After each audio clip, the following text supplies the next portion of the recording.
पंडित ब्रजेश शास्त्री से भी इसी विषय में बात हुई और काफी देर तक चर्चा होती रही दस खान के बारे में।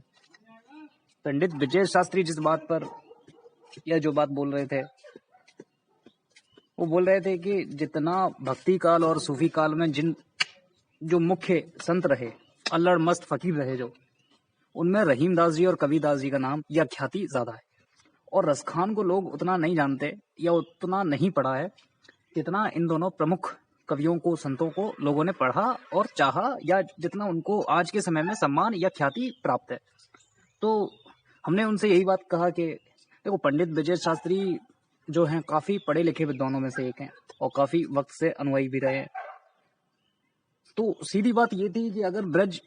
भाषा में किसी ने चमत्कारिक रूप से काम किया है और जिसने ब्रज भाषा को अपना पूरा जीवन दे दिया हो, तो उसमें रसखान का नाम सबसे पहले आता है। अब रसखान आप खुद देखें कि रसखान जो हैं वो पश्तूनी परिवार से आते हैं, अफगान से पठान है, और आप उनकी रचनाओं को पढ़कर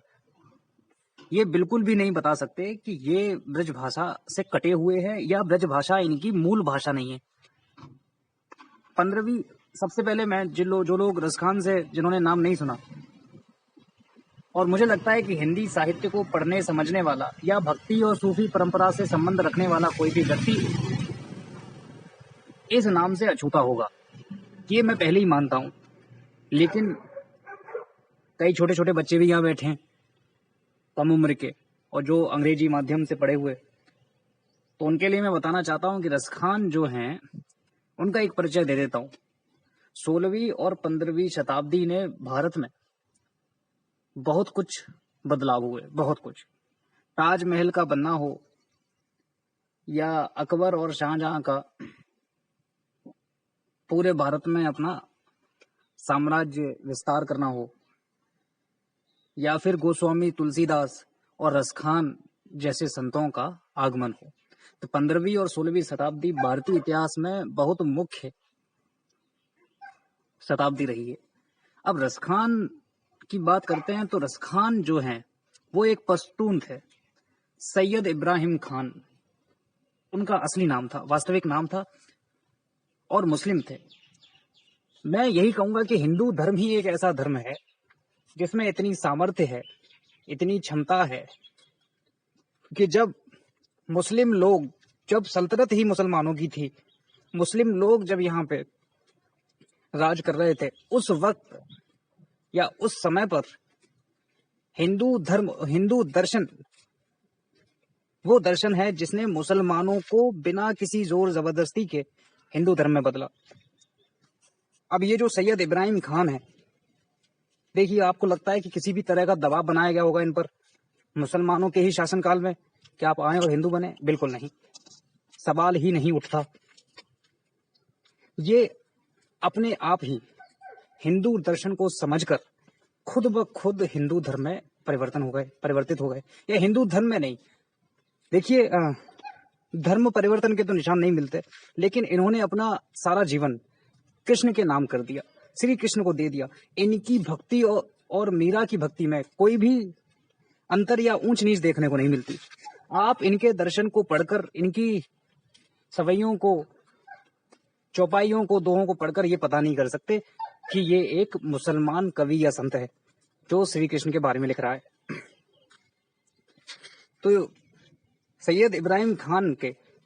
जिन्होंने बाद में अपना नाम रसखान रख लिया, रसखान का मतलब ही है रस की खान, जहां से रस, आनंद टपकता हो। बीते दिनों मैं एक बहुत ही बड़े भौतिक विज्ञानी हुए सर एल्बर्ट आइंस्टाइन के बारे में जब मैं पढ़ रहा था, तब मैंने देखा कि, अब देखिए आप, जो आइंस्टीन थे वो कहते हैं कि जब मानव सभ्यता अपने चरम पर होगी, जब मानव सभ्यता पूर्ण विकसित हो चुकेगी, तब इसको एक ऐसे धर्म की आवश्यकता होगी जो पूरे मानव जाति को एक सूत्र में पिरो के रख सके, जिसमें हिंसा ना हो, जिसमें एक दूसरे के लिए प्रेम हो। और तब उस क्षण पर मानव सभ्यता एक ही धर्म की ओर जाएगी, वो है सनातन धर्म। ये खुद एल्बर्ट आइंस्टीन के कहे हुए वाक्य। या फिर अगर वो सनातन धर्म या हिंदू धर्म नहीं हुआ, तो वो एक ऐसा धर्म होगा जिसका नाम बेशक कुछ और हो, लेकिन उसमें वही खूबियां होंगी, वही सारी अच्छी बातें होंगी जो सनातन और हिंदू धर्म में है। अब देखिए आप, इतना बड़ा भौतिक विज्ञानी जिसका बताते हैं कि जो मानसिक स्तर था वो अभी तक सबसे ज्यादा रहा है, वो खुद ये बात कह रहा है कि सनातन धर्म ही एक ऐसा धर्म है जो मानव जाति को प्रगति की तरफ और प्रेम की तरफ और अहिंसा की तरफ अग्रसर कर सकता है। तो इसी का प्रभाव ये है कि जो इसको एक बार जान ले या जो इसके बारे में एक बार पढ़ ले, वो इसी का हो जाता है। अब सैयद इब्राहिम खान या रसखान को ही देख लीजिए। रसखान जी, अब मुसलमानों में कोई भी पुनर्जन्म की अवधारणा नहीं है। उनका एक सवैया मैं आपको सुनाता हूँ। रसखान कहते हैं कि मानुष हो तो वही रसखान, बसो ब्रज गोकुल गांव के गौरन, जो पशु हो तो कहा बस मेरो, चरो नित्यानंद की धेनु मझारन, और पाहन हो तो वही गिरको, जो धर्यो कर छत्र पुरंदर धारन, जो खग हो तो बसेरो करो, मिली कालिंदी कूल कदम की डारन। अब इब्राहिम जो हैं, रसखान जो हैं, वो पश्तून है, पठान है। वो उस समुदाय से आते हैं जहां पर पुनर्जन्म की कोई भी अवधारणा नहीं है, और वो अपने सवैये में कहते हैं कि हे श्री कृष्ण, अगर मुझे पुनर्जन्म मिले या मैं अपने अगले जन्मों में मानुष हूं तो वही रसखान, बसो ब्रज गोकुल गांव के गौरन, अगर मैं मनुष्य बनूं तो मुझे आप ब्रज में, मुझे आप वृंदावन में ही अवतरित करें, यहीं पर मुझे जन्म दें, मैं यहीं रहूं। अगर मनुष्य होता हूं तो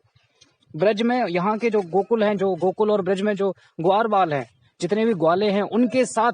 मेरा जन्म हो, उनके साथ मैं बढ़ूं बढ़ाऊं। देखिए आप, जो पशु हो तो कहा बस मेरो, चरो नित्यानंद की धेनु मझारन, अगर मैं पशु बन जाऊं तो मेरा कोई बस नहीं है, लेकिन अगर मुझे अगला जन्म पशु का मिलता है तो मैं यहीं ब्रज में, गोकुल में, वृंदावन में नंद बाबा की या नंद लाल की जो गैया हैं, जो गायें हैं, इनके साथ चरूं। पाहन हो तो वही, पाहन मतलब पत्थर, पत्थर अगर बन जाऊं तो उस पर्वत का जिसको श्री कृष्ण ने अपनी तर्जनी उंगली पर धारण किया था। और अगर मैं खग बनता हूं, जो खग हो तो बसेरो करो, मिल कालिंदी कूल कदम की डारन, अगर पक्षी बनता हूं, पंछी बनता हूं तो कालिंदी कूल, यमुना के, कूल मतलब किनारा, यमुना के तट पर जो कदम्ब के पेड़ है वहां पर बसेरा करूं। तो देखो आप, ये सारे के सारा, ये जो पूरा सवैया है एक मुस्लिम संत का है, और यहां से आपको कहीं भी नहीं लगेगा कि ब्रज भाषा का जो प्रयोग हुआ है वो जबरदस्ती किया गया है, और धारणा भी उस चीज की जो उनके खुद के संप्रदाय में नहीं है। तो ये श्री कृष्ण का, सनातन धर्म का, हिंदू धर्म का ही प्रभाव है, जिसको एक बार कोई समझ ले वो उसके रंग में पूरी तरह से रंग जाता है। आगे ब्रजेश शास्त्री जी इसी विषय में